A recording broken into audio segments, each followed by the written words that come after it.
মনে হচ্ছে আমার আর হায়াত নেই। হে আল্লাহ, তুমি আমার গুনাহগুলো মাফ করে দিও। খুশির খবর, খুশির খবর। শোনো বন্ধুরা, মৌলানা সাহেব আর নেই, এখন আমরা ইচ্ছা মতো আনন্দ করব। এই দিনটারই তো আমরা অপেক্ষা করছিলাম, চল আমরা আজকে থেকে আনন্দ করব।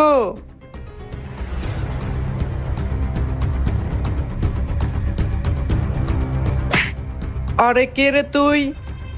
মনে হচ্ছে আমার হায়াত শেষ। আজকে থেকে তুই আমার জায়গাটা নিয়ে নিবি। তুই আর কাউকে গুনাহ করতে দিবি না। আমি মৌলানা সাহেবের ছেলে, আজকে তোদেরকে মারতে মারতে ভর্তা বানিয়ে ফেলবো। আমরা সবাই দুষ্টু পানি খেয়েছি, চলে যা এখান থেকে, তা না হলে তোকে শেষ করে ফেলবো। আমার কাছে ইমানি শক্তি আছে, এখন তোদেরকে ভর্তা বানিয়ে ফেলবো। ভিডিওটিতে একটি লাইক করুন, পার্ট 2 দেখতে চাই।